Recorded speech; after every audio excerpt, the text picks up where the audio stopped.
Okay, ಮತ್ತೊಂದು ಕಡೆ ಇದರ ಫ್ರೆಂಡ್ ಎಲ್ಲ ಹೋದ್ರು ಅಂತೇಳಿ ಜೆ ಡಿ ಎಸ್ ಇಲ್ವೇ ಇಲ್ಲ.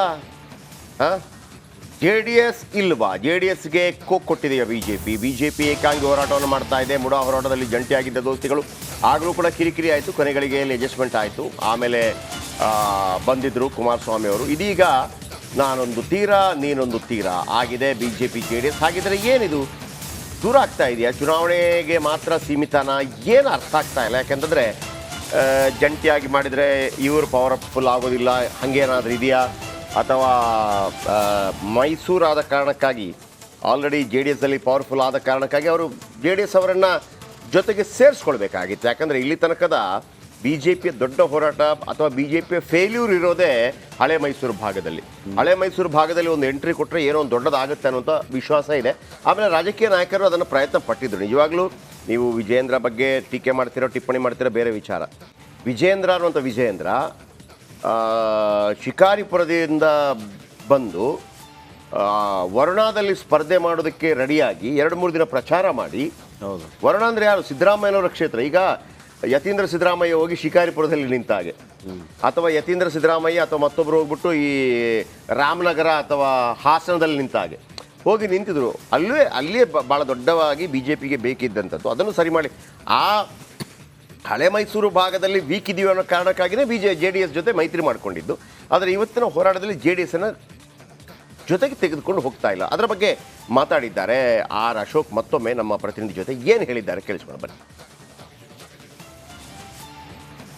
ರಾಜ್ಯ ಸರ್ಕಾರದ ವಿರುದ್ಧ ಬಿಜೆಪಿ ನಾಯಕರು ಮತ್ತೆ ಸಿಡಿದೆದ್ದಿದ್ದಾರೆ. ಇವತ್ತಿನಿಂದ ನಿರಂತರವಾಗಿ 16 ದಿನಗಳ ಕಾಲ ಪ್ರತಿ ಜಿಲ್ಲೆಯಲ್ಲೂ ಕೂಡ ರಾಜ್ಯದ ಉದ್ದಾಗಲದಲ್ಲೂ ಕೂಡ ಸಂಚಾರ ಮಾಡಿ ದೊಡ್ಡ ಮಟ್ಟದಲ್ಲಿ ಪ್ರತಿಭಟನೆಯನ್ನು ಶುರು ಮಾಡ್ತಾ ಇದ್ದಾರೆ. ಇವತ್ತಿನ ಜನಾಕ್ರೋಶ ಯಾತ್ರೆಗೆ ಇನ್ನೇ ಕೆಲವೇ ಕ್ಷಣಗಳಲ್ಲಿ ಆರ್ ಅಶೋಕ್ ಅವರು ಭಾಗಿಯಾಗ್ತಾರೆ.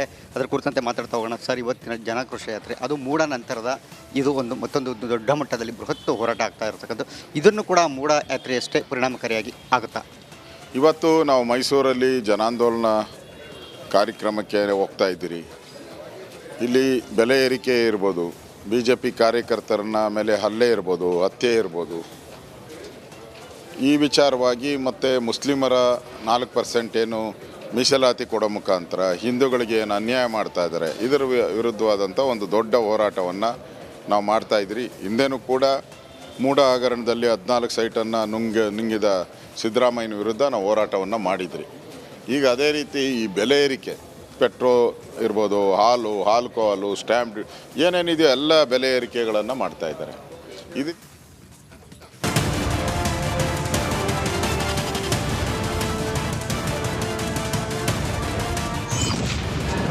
ಬೆಲೆ ಏರಿಕೆ ವಿರುದ್ಧ ಸಿಡಿದೆದ್ದ ಬಿಜೆಪಿ ಪಡೆ. ರಾಜ್ಯ ಸರ್ಕಾರದ ವಿರುದ್ಧ ಜನಾಕ್ರೋಶ ಯಾತ್ರೆ. ಹಾಲು, ಟೋಲು, ಪೆಟ್ರೋಲ್, ಡೀಸೆಲ್, ಕರೆಂಟ್ ದಿನಸಿ ಉಸಿರಾಡೋ ಗಾಳಿಯೊಂದನ್ನು ಬಿಟ್ಟು ಎಲ್ಲದರ ಬೆಲೆ ಗಗನಕ್ಕೇರಿದೆ. ಈ ಬಾರಿ ದುನಿಯಾದಲ್ಲಿ ಬದುಕೋದು ಹೇಗಪ್ಪ ಅಂತ ಜನಸಾಮಾನ್ಯರು ಒದ್ದಾಡ್ತಿದ್ದಾರೆ. ಮತ್ತೊಂದೆಡೆ ಬೆಲೆ ಏರಿಕೆ ಖಂಡಿಸಿ ಬಿಜೆಪಿ ಪ್ರತಿಭಟನೆ ನಡೆಸುತ್ತಿದೆ. ಇದೀಗ ಹೋರಾಟದ ಮತ್ತೊಂದು ಹಂತವಾಗಿ ಇಂದು ಮೈಸೂರಿನಲ್ಲಿ ಜನಾಕ್ರೋಶ ಯಾತ್ರೆಗೆ ಬಿಜೆಪಿ ಸಜ್ಜಾಗಿದೆ. ರಾಜ್ಯ ಸರ್ಕಾರದ ವಿರುದ್ಧ ಸಿಡಿದೆದ್ದ ವಿಪಕ್ಷ ಬಿಜೆಪಿ ಮೈಸೂರಿನ ಗಾಂಧಿ ವೃತ್ತದಲ್ಲಿ ರಾಜ್ಯ ಸರ್ಕಾರದ ವಿರುದ್ಧ ಜನಾಕ್ರೋಶ ಯಾತ್ರೆ ಕೈಗೊಳ್ಳಲಿದ್ದಾರೆ. ಬಿಜೆಪಿ ರಾಜ್ಯಾಧ್ಯಕ್ಷ ಬಿವೈ ವಿಜಯೇಂದ್ರ ಜನಾಕ್ರೋಶ ಯಾತ್ರೆಯಲ್ಲಿ ಭಾಗವಹಿಸಲಿದ್ದು ಇಡೀ ದಿನ ಮೈಸೂರಿನಲ್ಲಿ ಪ್ರವಾಸ ನಡೆಸಲಿದ್ದಾರೆ. ಈ ಭ್ರಷ್ಟ ಜನವಿರೋಧಿ, ಬಡವರ ವಿರೋಧಿ, ರೈತ ವಿರೋಧಿ ಕಾಂಗ್ರೆಸ್ ಸರ್ಕಾರದ ವಿರುದ್ಧ ಜನಾಕ್ರೋಶ ಯಾತ್ರೆಯನ್ನು ಪ್ರಾರಂಭ ಮಾಡ್ತಾ ಇದ್ದೇವೆ. ಚಾಮುಂಡಿ ಬೆಟ್ಟಕ್ಕೆ ಚಾಮುಂಡಿ ತಾಯಿಗೆ ಪೂಜೆನ ಸಲ್ಲಿಸಿ ಮಧ್ಯಾಹ್ನ ಈ ಯಾತ್ರೆ ಜನಾಕ್ರೋಶ ಯಾತ್ರೆ ಪ್ರಾರಂಭ ಆಗ್ತದೆ.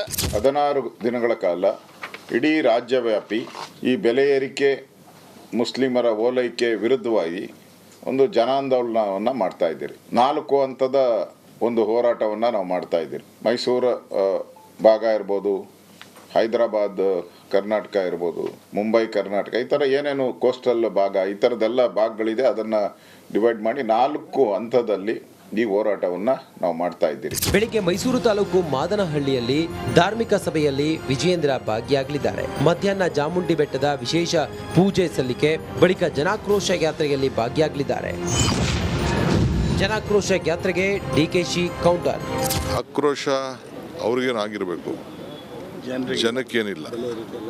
ಅದೆಲ್ಲ ಅವರ ಬೆಲೆ ಏರಿಕೆ ಪ್ರಾರಂಭ ಮಾಡಿ ನಾವು 5 ಗ್ಯಾರಂಟಿಗಳು ತಂದಿದ್ದೇ ಈ ಬೆಲೆ ಏರಿಕೆ ಸಮಾಧಾನ ಮಾಡಲಿಕ್ಕೆ ಜನರ ಬದುಕನ್ನು ಈಗ ಎಚ್ ಕೆ ಪಾಟೀಲ್ ಹೇಳಿದ್ರಲ್ಲ ಏನೇನು ಮಾತಾಡಿದ್ರು ಅಂತ ಎಚ್ ಕೆ ಪಾಟೀಲ್ ಸಾರಾಂಶನ ನೀವು ತೆಗೆದುಕೊಳ್ಳಿ. ಇಂದಿನಿಂದ ಕಾಂಗ್ರೆಸ್ ಸರ್ಕಾರದ ವಿರುದ್ಧ ಜನಾಕ್ರೋಶ ಯಾತ್ರೆ ಶುರುವಾಗಲಿದ್ದು ವಿಜಯೇಂದ್ರ ಜೊತೆಗೆ ಬಿಜೆಪಿ ನಾಯಕರು, ಮುಖಂಡರು, ಕಾರ್ಯಕರ್ತರು ಜನಾಕ್ರೋಶ ಯಾತ್ರೆಯಲ್ಲಿ ಭಾಗಿಯಾಗಲಿದ್ದಾರೆ. ವಿನೋದ್ ಪಡುವಾರಳ್ಳಿ, ರಿಪಬ್ಲಿಕ್ ಕನ್ನಡ, ಮೈಸೂರು. ಓಕೆ, ವಿನೋದ್ ಒಂದು ಕಡೆಯಿಂದ ಮೈಸೂರಿಂದ ನೇರ ಸಂಪರ್ಕದಲ್ಲಿದ್ದಾರೆ, ಮತ್ತು ನಮ್ಮ ಸುರೇಶ್ ಕೂಡ ಇದ್ದಾರೆ. ಮೊದಲಿಗೆ ಸುರೇಶ್ ಬಳಿ ಹೋಗ್ತೀನಿ ನಾನು. ಸುರೇಶ್, ಒಂದು ಕೇಳಿಕಿರುವಂಥದ್ದು ನನಗೆ, ಜೆ ಡಿ ಎಸ್ ಯಾಕೆ ಬರ್ತಾ ಇಲ್ಲ? ಜೆ ಡಿ ಎಸ್ ಬಂದಿಲ್ಲ ಅಂತಂದ್ರೆ ಅದನ್ನು ಫೇಲ್ಯೂರ್ ಅಂತ ತಿಳ್ಕೊಬೇಕಾ, ಅಥವಾ ಬಿ ಜೆ ಪಿ ಸ್ಟ್ರಾಟಜಿನೇ ಬೇರೆ ಇದೆಯಾ? ಬಿ ಜೆ ಪಿ ಸ್ಟ್ರಾಟಜಿ ಬೇರೆ ಇದ್ದರೆ, ಮೊನ್ನೆ ನಿಖಿಲ್ ಹೇಳ್ತಾ ಇದ್ರು ನಮ್ಮನ್ನು ಕರೆದಿಲ್ಲ ಅನ್ನೋ ಕಾರಣಕ್ಕಾಗಿ ಏನಾಗ್ತಾ ಇದೆ? ಇದರ ಬಗ್ಗೆ ಕೇಳಿದ ನಂತರ ನಾನು ವಿನೋದ್ ಬಳಿ ಹೋಗ್ತೀನಿ.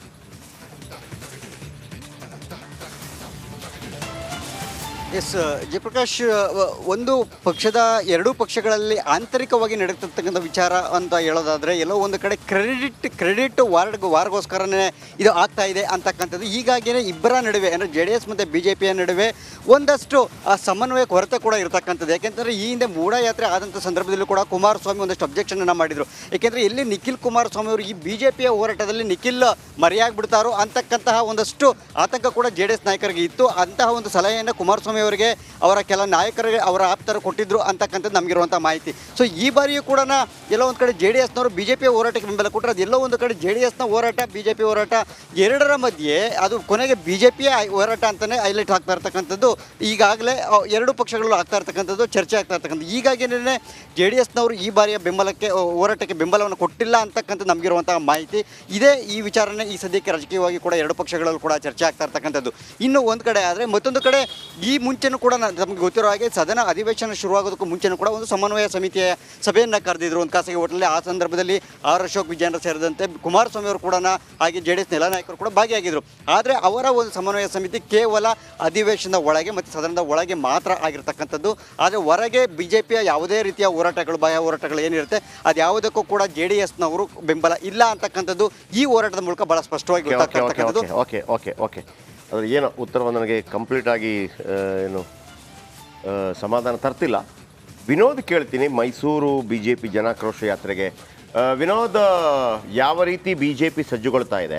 ಆ ಭಾಗದಲ್ಲಿ ಬಿ ಜೆ ಪಿ ಸ್ವಲ್ಪ ವೀಕ್ ಅಂತ ಲೆಕ್ಕ. ಅಂದರೆ ಮೈಸೂರಲ್ಲಿ ವೀಕ್ ಅಂತ ನಾನು ಹೇಳ್ತಾ ಇಲ್ಲ, ಅಲ್ಲಿ ಎಂ ಪಿ ಇದ್ದಾರೆ ಅಥವಾ ಕೊಡಗಲ್ಲಿ ಹಳೆ ಮೈಸೂರು ಭಾಗದಲ್ಲಿ ಜೆ ಡಿ ಎಸ್ ಪ್ರಾಬಲ್ಯ ಜಾಸ್ತಿ ಇರೋದ್ರಿಂದ ಹಾಗಾಗಿನೇ ಇದೊಂದು ಏನು ಅವ್ರ ಜೊತೆ ಹೊಂದಾಣಿಕೆ ಎಲ್ಲ ಮಾಡ್ಕೊಂಡಿದ್ದು ಒಂದು ಕಡೆ. ಅವ್ರು ಯಾವ ನಡೀತಿದ್ದಾರೆ ಅಂತೇಳಿ.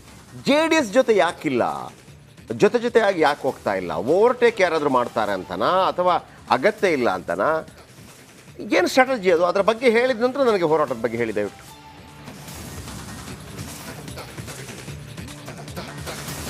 ನಿಜಕ್ಕೂ ಕೂಡ ಮೈಸೂರು ಜಿಲ್ಲೆಯಲ್ಲಿ ಬಿಜೆಪಿ ಕೇವಲ ಒಂದು ಸ್ಥಾನ ಅಷ್ಟೇ ಗೆದ್ದರೆ, ಮೈಸೂರು ಜಿಲ್ಲೆಯಲ್ಲಿ ಕೇವಲ ಒಂದು ಸ್ಥಾನ ಅಷ್ಟೇ ಗೆದ್ದಿರುವಂಥದ್ದು. ಈ ಹಿಂದೆ 4 ಸ್ಥಾನಗಳಿಗೆ ಗೆದ್ದಿತ್ತು, ಆದರೆ ಈ ಬಾರಿ ಕೇವಲ ಒಂದು ಸ್ಥಾನಕ್ಕೆ ಸೀಮಿತ ಆಗಿದೆ. ಜೆ ಡಿ ಎಸ್ ಎಲ್ಲ ಜೊತೆಯಲ್ಲಿ ತೆಗೆದುಕೊಳ್ಳದೆ ಹೋಗ್ತಾ ಇರುವಂಥದ್ದು, ಇದರ ಎಷ್ಟರ ಮಟ್ಟಿಗೆ ಲಾಭ ನಷ್ಟ ಅನ್ನೋದ್ರ ಬಗ್ಗೆ ಈಗ ಚರ್ಚೆ ಮಾಡುವಂಥದ್ದು ಅಷ್ಟು ಸಮಂಜಸ ಅಲ್ಲ. ಆದರೆ ಜೆ ಡಿ ಎಸ್ ಎಲ್ಲ ಬಿಟ್ಟು ಬಿ ಜೆ ಪಿ ಏಕಾಂಗಿಯಾಗಿ ಮೈಸೂರು ಜಿಲ್ಲೆಯಲ್ಲಿ ಹೋರಾಟ ಮಾಡಿದ್ದೇ ಆದಲ್ಲಿ ಅದು ದೊಡ್ಡದ ಮಟ್ಟಿಗೆ ಕಾಂಗ್ರೆಸ್ಗೆ ಪ್ಲಸ್ ಪಾಯಿಂಟ್ ಆಗುತ್ತೆ ಹೊರತು ಬಿ ಜೆ ಪಿಗೆ ಅದು ಪ್ಲಸ್ ಪಾಯಿಂಟ್ ಆಗೋದಿಲ್ಲ. ಸೊ ಹೀಗಾಗಿ ಎರಡೂ ಕೂಡ ಜೊತೆಯಲ್ಲಿ ಹೋಗಿದ್ದೆ ಆ ಸಂದರ್ಭ ಬಂದಲ್ಲಿ ಕೂಡ ಮೈಸೂರು ಭಾಗದಲ್ಲೂ ಕೂಡ ಬಿ ಜೆ ಪಿ ತನ್ನ ದೊಡ್ಡ ಮಟ್ಟದ ಖಾತೆಯನ್ನು ಓಪನ್ ಮಾಡೋಕ್ಕೆ ಸಾಧ್ಯ ಆಗುತ್ತೆ. ಯಾಕಂತಂದರೆ ಈ ಹಿಂದೆ ಮೈಸೂರಿನ ಕೆ ಆರ್ ಕ್ಷೇತ್ರ ಇರ್ಬೋದು, ಚಾಮರಾಜ ಕ್ಷೇತ್ರ ಇರ್ಬೋದು, ಜೊತೆಗೆ ಈಗಾಗಲೇ ಏನು ಹುಣಸೂರು ಕ್ಷೇತ್ರದಲ್ಲೂ ಕೂಡ ಸಾಕಷ್ಟು ಪ್ರಾಬಲ್ಯವನ್ನು ಹೊಂದಿದೆ. ಸೊ ಹೀಗಾಗಿ ಮಡಿಕೇರಿಯಲ್ಲೂ ಕೂಡ 2 ಕ್ಷೇತ್ರಗಳು ಈಗಾಗಲೇ ಕಳೆದುಕೊಂಡಿದೆ. ಒಂದು ವೇಳೆ ಜೆ ಡಿ ಎಸ್ ಜೊತೆಗೆ ತೆಗೆದುಕೊಂಡು ಹೋಗಿದ್ದೆ ಆದಲ್ಲಿ ಇದರ ಲಾಭ ಬಿ ಜೆ ಪಿಗೆ ದೊಡ್ಡ ಮಟ್ಟದಲ್ಲಿ ಇರುತ್ತೆ. ಆದರೆ ಮೈಸೂರು ಜೆ ಡಿ ಎಸ್ನಲ್ಲೂ ಕೂಡ ಸಾಕಷ್ಟು ಗೊಂದಲಗಳಿದೆ. ಈಗಾಗಲೇ ಏನು ಜಿ ಟಿ ದೇವೇಗೌಡ ಇರ್ಬೋದು, ಸಾರಾಮಹೇಶ್ವರ ಇರ್ಬೋದು, ಯಾರಿಗೆ ಈ ಒಂದು ನೇತೃತ್ವವನ್ನು ಕೊಡಬೇಕು ಅನ್ನೋದು ಇಲ್ಲೂ ಕೂಡ ಗೊಂದಲದ ಗೂಡಾಗಿರುವಂಥದ್ದು ಸಾಕಷ್ಟು ದೊಡ್ಡ ಮಟ್ಟದ ಹಿನ್ನಡೆಗೆ ಕಾರಣ ಆಗ್ತಾ ಇದೆ. ಎಲ್ಲೋ ಒಂದು ಕಡೆ ಜಿ ಟಿ ದೇವೇಗೌಡರು ಕೂಡ ಈಗಾಗಲೇ ಪಕ್ಷದಿಂದ ಸಾಕಷ್ಟು ಅಂತರವನ್ನು ಕಾಯ್ದುಕೊಳ್ತಾ ಇದ್ದಾರೆ. ಸಾರಾಮಹೇಶ್ವರು ಆ ಪಕ್ಷದ ನೇತೃತ್ವವನ್ನು ವಹಿಸ್ಕೋಬೇಕು ಅಂತ ಸಾಕಷ್ಟು ಕಾತುರದಿಂದ ಕಾಯ್ತಾ ಇದ್ರು ಕೂಡ ಕುಮಾರಸ್ವಾಮಿ ಅವರು ಜಿ ಟಿ ದೇವೇಗೌಡರ ಬಿಟ್ಟು ಪಕ್ಷವನ್ನು ಮುಂದಕ್ಕೆ ತೆಗೆದುಕೊಳ್ಳೋದಕ್ಕೆ ವಿನೋದ್ ನನಗನ್ಸುತ್ತೆ ಮೈಸೂರಲ್ಲಿ ಈ ಜೆ ಡಿ ಎಸ್ ಅನ್ನು ಸೇರಿಸ್ಕೊಂಡ್ರೆ ಈ ಜೆ ಡಿ ಎಸ್ನ ಒಳಗೆ ಜಿ ಟಿ ದೇವೇಗೌಡರು, ಸಾರಾ ಮಹೇಶ್ ಅವ್ರದ್ದು ಒಂದು ಕಿತ್ತಾಟ ಇದೆಯಲ್ಲ, ಅಂದರೆ ವಿಶೇಷವಾಗಿ ಜಿ ಟಿ ದೇವೇಗೌಡರದ್ದು ಸಪೋರ್ಟ್ ಡೈರೆಕ್ಟಾಗಿ ಮಾಡಲಿಕ್ಕಿಲ್ಲ, ಒಂದು ರೀತಿಯಲ್ಲಿ ಕಿರಿಕಿರಿ ಆಗ್ಬೋದು. ಆ ಕಾರಣನ ಜಿ ಟಿ ದೇವೇಗೌಡರು ಬರಲಿಕ್ಕಿಲ್ಲಪ್ಪ. ಜಿ ಟಿ ದೇವೇಗೌಡರು ಬಂದು ಅವರಂತೂ ಎದುರಾಕೊಳ್ಳೋಕೆ ಸಾಧ್ಯ ಇಲ್ಲ ಸದ್ಯದ ಮಟ್ಟಿಗೆ. ಮತ್ತೆ ಬಂದ್ರೆ ನಿಖಿಲ್ ಕುಮಾರಸ್ವಾಮಿನೇ ಬರಬೇಕು, ಕುಮಾರಸ್ವಾಮಿ ಅವರು ಬರಬೇಕು. ಸೊ ಆದರೆ ಅಲ್ಲಿ ಮೈಸೂರಲ್ಲಿ ಸ್ವಲ್ಪ ಶೈನ್ ಆಗಬೇಕು ಅಂತಂದ್ರೆ ಜಿ ಟಿ ದೇವೇಗೌಡರು ಭಾಳ ಬೇಕೇ ಬೇಕು. ಇವರು ಕುಮಾರಸ್ವಾಮಿ ಹೋಗಲಿ, ಜಿ ಟಿ ದೇವೇಗೌಡರು ತಾಕತ್ತಿದೆ ಅಲ್ಲಿ. ಜಿ ಟಿ ದೇವೇಗೌಡರು ಭಾಳ ಪವರ್ಫುಲ್. ನನಗೆ ಗೊತ್ತಾ ಆ ಭಾಗದಲ್ಲಿ ಸಾರಾಮಹೇಶ್ ಕೂಡ ಚಾಮುಂಡೇಶ್ವರಿ ಕ್ಷೇತ್ರದಲ್ಲಿ ಭಯಂಕರ ಇದ್ದಾರೆ ಅವರು. ಅದು ಆಗ್ಬಹುದು ಅಂತ ಏನು ಕತೆ ನನಗೆ ಇಂಡೆಪ್ತ್ ಸಿಗ್ತಾ ಇಲ್ಲ ಇಲ್ಲಿ ತನಕ.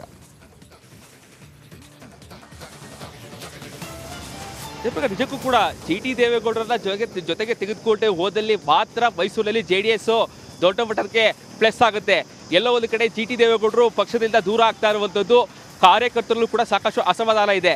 ಇದನ್ನ ಈ ಒಂದು ಗೊಂದಲವನ್ನ ಬಗೆಹರಿಸೋದಕ್ಕೆ ಕುಮಾರಸ್ವಾಮಿ ಅವರು ಕೂಡ ಸಾಕಷ್ಟು ಮನಸ್ಸನ್ನ ಮಾಡ್ತಾ ಇಲ್ಲ. ಯಾಕಂದ್ರೆ ಈಗ ಸದ್ಯಕ್ಕೆ ಅವರು ಕೇಂದ್ರದಲ್ಲಿ ಮಂತ್ರಿ ಆಗಿದ್ದಾರೆ.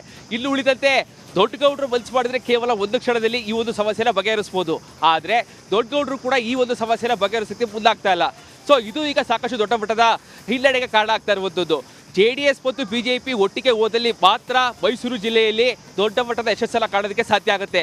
ಒಂದು ವೇಳೆ JDS ಎಲ್ಲ ಬಿಟ್ಟು BJP ಏಕಾಗಿ ಹೋರಾಟವನ್ನು ಮಾಡಿದ್ರೆ ಇದರ ಥ್ಯಾಂಕ್ ಯು. ಒಂದು ಕಡೆ BJPಯಲ್ಲೇ ಮನೆಯೊಂದು 3 ಬಾಗಿಲು ಆಲ್ರೆಡಿ ಆಗಿದೆ ಪಾಟೀಲ್ರೆ. ಅವತ್ತು ಅವರು ಇದಕ್ಕೆ ಹೋಗುವಾಗಲೂ ಅಷ್ಟೇ, ಯಾವುದಕ್ಕೆ ಮುಡಾ ಹಗರಣ ವಿಚಾರಕ್ಕೆ ಸಂಬಂಧಪಟ್ಟ ಹಾಗೆ JDS ಅನ್ನು ಕರ್ಕೊಳ್ಳಿಲ್ಲ ಫಸ್ಟಿಗೆ.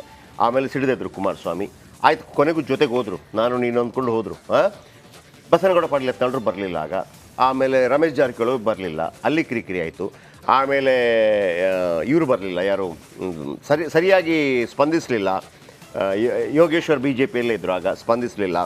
ಆಮೇಲೆ ಪ್ರತಾಪ್ ಸಿಂಹ ಕರೆಕ್ಟಾಗಿ ಸ್ಪಂದಿಸಲಿಲ್ಲ. ನನಗೆ ಈಗಲೂ ಕೂಡ ಪ್ರತಾಪ್ ಸಿಂಹ ಅವ್ರದ್ದು ಏನೊಂದು ಗೊತ್ತಿಲ್ಲ ನನಗೆ ಅಲ್ಲಿ ಏನು. ಆದರೆ ಒಂದಂತೂ ಭಾಳ ಸ್ಪಷ್ಟ, ಜಿ ಟಿ ದೇವೇಗೌಡರು ಇಲ್ಲದೆ ಮೈಸೂರಲ್ಲಿ JDS is A very powerful man. ಆಮೇಲೆ ಅವರಿಗೆ BJP ಕಾಂಗ್ರೆಸ್ JDS ಅಂತಲ್ಲ, ಅದಕ್ಕಿಂತ ಮೀರಿದ ಒಂದು ಪ್ರಭಾವ ಇದೆ. ಹೌದು, ನನಗೂ ಗೊತ್ತಿರಲಿಲ್ಲ ಮೊದಲೆಲ್ಲ. ಇವರು ಸಿದ್ದರಾಮಯ್ಯನವರ ಜೊತೆ ಒಂಥರ ಏಜೆಂಟ್ ಆಗಿದ್ರು. ಏಜೆಂಟ್ ಅಂತಂದರೆ ಈ ಎಲೆಕ್ಷನ್ ಏಜೆಂಟೇ ಇವರಂತೆ. ಒಂದು ಕಾಲದಲ್ಲಿ ಸಿದ್ದರಾಮಯ್ಯನವರು ಈ ಚಾಮುಂಡೇಶ್ವರಿ ನಿಲ್ಲಬೇಕು ಅಂತಂದರೆ ಅವ್ರು ಹೇಳ್ತಾರಲ್ಲ, ಒಂದು ಸಾಧಾರಣ ಲೋಕಲ್ ಎಲ್ಲ ಇವರೇ ಸರ್, ಅವ್ರದ್ದು ಅದು ಇದು ಅದು ಬಟ್ಟೆ ಗಿಟ್ಟೆ ಚಡ್ಡಿ ಎಲ್ಲ ಇವ್ರದ್ದು ವ್ಯವಸ್ಥೆ ಅಂದರೆ ಅವರೆಲ್ಲ ನೋಡ್ಕೋತಾ ಇದ್ದದ್ದು ಅವರು ಅಂತೇಳಿ. ಸೊ ಹಾಗಾಗಿ ಅದು ಗೊತ್ತಿದೆ. ಚಾಮುಂಡೇಶ್ವರಿಯಲ್ಲಿ ಅವ್ರು ಗೆಲ್ತಾರೆ, ಸಿದ್ದರಾಮಯ್ಯನವ್ರನ್ನ ಸೋಲಿಸ್ತಾರೆ. ಆ ನಂತರ ಇಲ್ಲಿ ಹುಣಸೂರಲ್ಲಿ ಮಗ ಗೆಲ್ತಾರೆ, ಆಯಿತಾ. ಆಮೇಲೆ ಅವ್ರು ಕಾಂಗ್ರೆಸ್ಗೆ ಹೋಗ್ತಾರೆ ಅಂತ ಹೇಳುವಾಗ ದೇವೇಗೌಡ ಅಂತ ಕಾಂಜಿ ಪಿಂಜಿ ಎಲ್ಲರ ಬಳಿಗೆ ಹೋಗ್ತಾರಾ? ಈಗ ಇಲ್ಲಿ ಗಲಾಟೆ ಹೋದ್ರ. ಈಗ ವಿನೋದ ಹೇಳ್ದ, ದೇವೇಗೌಡರು ಮನಸ್ಸು ಮಾಡಿದ್ರೆ 2 ನಿಮಿಷ ಕೆಲಸ. ದೇವೇಗೌಡರು ಎಲ್ಲ ಟೈಮಲ್ಲಿ ಹಂಗೆ ಹೋಗಲ್ಲ. ಅವತ್ತು ಜಿ ಟಿ ದೇವೇಗೌಡರು ಹೋಗ್ತಾರೆ ಅಂತ ಹೇಳಿದ ತಕ್ಷಣ ಒಂದು ಎಂಟ್ರಿ ಕೊಟ್ಟರು ನೋಡಿ. ಕರೆಕ್ಟ್. ಜಿ ಟಿ ದೇವೇಗೌಡರು ಹೋಗ್ತಾರೆ ಅಂತ ತಕ್ಷಣ ಜಿ ಟಿ ದೇವೇಗೌಡರು ಹೆಂಗೆ ರಿಯಾಕ್ಟ್ ಮಾಡಿದ್ರು ನೋಡಿ, ಹತ್ಬಿಟ್ರು, ಕಣ್ಣೀರು ಹಾಕಿದ್ರು. ಏನ್ರಿ ದೇವೇಗೌಡರು ಬಂದ್ಬಿಟ್ರು ಮನೆಗೆ, ನಾನು ಹೆಂಗೆ ಅದು ಇದು ಮಾಡಲಿ ಅಂತೇಳಿ ಅವ್ರದ್ದು ಪಾದ ಪೂಜೆ ಮಾಡುವಂಥ ಕೆಲಸ ಆಯ್ತು. ನನಗೆ ಅದೇ ನಾನು ಆ್ಯಕ್ಚುಲಿ ನಿಮ್ಮನ್ನ ಅದನ್ನೇ ಕೇಳ್ಕೊಂಡು ಮಾಡಿದ್ದೆ. ಈಗ ಜಿ ಟಿ ದೇವೇಗೌಡರು ಈಗ ಪಾರ್ಟಿಯಿಂದ ದೂರ ಆಗ್ತಿದ್ದಾರೆ, ಕುಮಾರಸ್ವಾಮಿ ಅವರು ವಿಚಾರವಾಗಿ ಮಾತಾಡ್ತಾರೆ ಅಂತ. ಲಾಸ್ಟ್ ಟೈಮ್ ಅಸೆಂಬ್ಲಿ ಎಲೆಕ್ಷನ್ ಇದ್ದಾಗ ಎಲ್ಲಿ ಜಿ ಟಿ ದೇವೇಗೌಡರು ಪಾರ್ಟಿ ಬಿಟ್ಟು ಹೋಗ್ಬಿಡ್ತಾರೋ ಅನ್ನೋಂಥ ವಿಚಾರ ಗೊತ್ತಾಗಿ ದೇವೇಗೌಡರು ಸ್ವತಃ ಅವರು ಮನೆ ಹೋಗ್ತಾರೆ. ಕುಮಾರಸ್ವಾಮಿ, ರೇವಣ್ಣ ಎಲ್ಲರೂ ಇರ್ತಾರೆ. ಅವಾಗ ಅವರು ದೇವೇಗೌಡರು ನೀ ನನ್ನ ಮಗ ಇದ್ದಂಗೆ ಅಂತ ಹೇಳಿ ಎಲ್ಲ ಡೈಲಾಗ್ ಹೊಡಿತಾರೆ. ಅವಾಗ ಇವರು ಅವ್ರನ್ನ ತಬ್ಕೊಂಡು ಅಳ್ತಾರೆ, ಇವರು ವಿಶೇಷವಾಗಿ ಸತ್ಕರಿಸ್ತಾರೆ. ಅವಾಗ ಅವರು ಅನೌನ್ಸು ಮಾಡ್ತಾರೆ JDS ಪಾರ್ಟಿ ಬಿಟ್ಟು ಹೋಗುವಂತ ಪ್ರಮೇಯವೇ ಬರೋದಿಲ್ಲ ಅಂತ. ಮತ್ತೆ ಯಾಕೆ ಈ ರೀತಿಯ ಸಂದರ್ಭ, ಯಾಕೆ ಪದೇ ಈ ರೀತಿ ಒಂದು ಮೂಢ ಹಗರಣದ ವಿಚಾರ ಬಂತು. ಅದರಲ್ಲಿ ಜಿ ಟಿ ದೇವೇಗೌಡರು ತುಂಬಾ ಸೈಟ್ ಇದೆ ಮತ್ತೆ ಅಂತ ಆರೋಪ ಪ್ರತ್ಯಾರೋಪಗಳು ಬಂತು. ಅವಾಗ ಇವ್ರು ನಿಲ್ಲಿಲ್ಲ ಅಂತ. ಅವಾಗ ಇವರು ಜಿ ಟಿ ದೇವೇಗೌಡರು ನಿಲ್ಲಿಲ್ಲ. ನಿಮಗೆ ಮೈಸೂರು ಇದು ನೋಡಿದ್ರಲ್ಲ, ಯಾವ ದಸರಾದಲ್ಲಿ BJP ಮತ್ತು BJP ವಿಶೇಷವಾಗಿ ವಿರೋಧ ಪಕ್ಷಗಳು ಸಿದ್ದರಾಮಯ್ಯ ಹರಿಹಾಯ್ತಾ ಇತ್ತು, ಸೈಟ್ಗಳ ಆ ಥರ ಮಾತಾಡ್ತಾ ಇತ್ತು. ಅಲ್ಲಿ ದಸರಾ ಬಂತು, ಜಿ ಟಿ ದೇವೇಗೌಡರು ಎಲ್ಲ ಬಿಟ್ಬಿಟ್ರು, ಜೈ ಜೈ ಜೈ ಜೈ ಅಂದ್ಬಿಟ್ರು. ಅದು ಒಂಥರ ಮುಜುಗರ ಮತ್ತೊಂದು ಎಲ್ಲವೂ ಆಗ್ಬಿಡ್ತದೆ. ಸೊ ಹಾಗಾಗಿ ಸಪೋರ್ಟ್ ಬರ್ಲಿಕ್ಕಿಲ್ಲ ಅಂತೇಳಿ ಅದು ಇನ್ನೊಂದು ಇವ್ರ ವಿರುದ್ಧನೂ ಆರೋಪ ಬಂದಿತ್ತು ಜಿ ಟಿ ದೇವೇಗೌಡರು ಇದೆ ಅಲ್ವಾ. ಅವಾಗ ಕುಮಾರಸ್ವಾಮಿ ಇವರು ಯಾರು ಮಾತಾಡ್ಲಿಲ್ಲ ಅಂತ ಅವ್ರಿಗೆ ಏನಾದ್ರು ಕೋಪ ಇದೆಯಾ? ನಿಮಗೆ ವಾಸ್ತವ ಬಂದಾಗ ಎಲ್ಲರದು ಇದೆ ಅದು. ಆದ್ರೆ ಜಿ ಟಿ ದೇವೇಗೌಡರು ಅದು ನಾವೇ ಹೇಳಿದ್ವಿ ಜಿ ಟಿ ದೇವೇಗೌಡರು ಜಾಸ್ತಿ ಇದೆ ಅಂತೇಳಿ.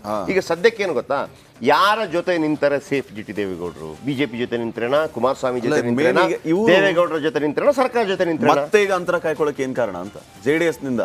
ಹೌದು ಸ್ವಾಮಿ, ಅವ್ರದ್ದು ಮುಡಾ ವಿಚಾರಕ್ಕೆ ಸಂಬಂಧಪಟ್ಟ ಹಾಗೆ ಸೈಟ್ ವಿಚಾರ ಇದೆ. ನೀವು ಕುಮಾರಸ್ವಾಮಿಯವ್ರನ್ನ ನಂಬ್ಕೊಂಡ್ರೆ ನಾಳೆ ಕೇಸ್ ಹಾಕಿದ್ರೆ ಸಿದ್ದರಾಮಯ್ಯನಂತವರು ಗವರ್ಮೆಂಟ್ ನಾಳೆ ತನಿಖೆ ಆಗಲಿ ಅಂತ ಹೇಳಿದ್ರೆ ಈಗ ಸೇಫ್ಟಿ ಯಾವುದು? ಅನುಕೂಲ ಸಿಂಧು ಹೌದು. ಪಾಲಿಟಿಕ್ಸ್ ಅಂದ್ರೆ ಏನು ಮತ್ತೆ? ದುಶ್ಮನ್ ಕ ದುಶ್ಮನ್ ದೋಸ್ತ್.